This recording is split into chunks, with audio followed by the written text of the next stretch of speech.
Guys, ni bangsa apa ni? Masih ada lagi yang pasang bendera Malaysia terbalik. Kenapa setiap tahun mesti ada yang mencabar kedaulatan negara dengan memasang bendera terbalik?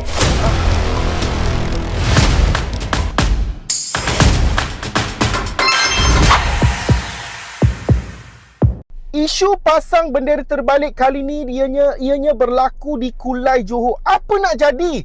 Masih ada lagi pasang bendera terbalik. Kali ni apalah pula alasan mereka ya? Bendera Malaysia dan bendera negeri bukan sekadar kain yang dipasang untuk mencantikkan permis. Ia adalah simbol negara, negeri, maruah dan identiti kita. Lagi-lagi kita nak sambut hari kemerdekaan pada 31 Ogos nanti. Memanglah kita digalakkan untuk memasang bendera.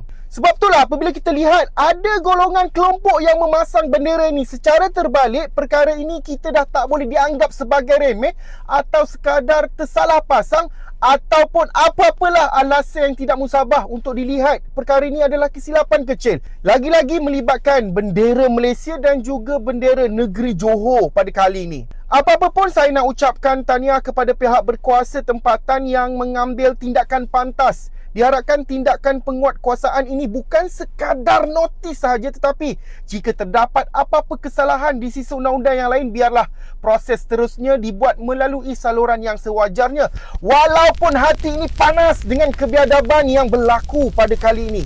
Saya sangat bimbang sekiranya masih ada lagi pihak yang nampaknya masih belum mempunyai kesedaran asas tentang adab dan penghormatan terhadap bendera. Benda ni berlaku hampir saban tahun. Tiap-tiap tahun mesti ada kes bendera terbalik. Kau ni rakyat Malaysia ke? Apa benda rakyat mana ni? Macam tak peka langsung.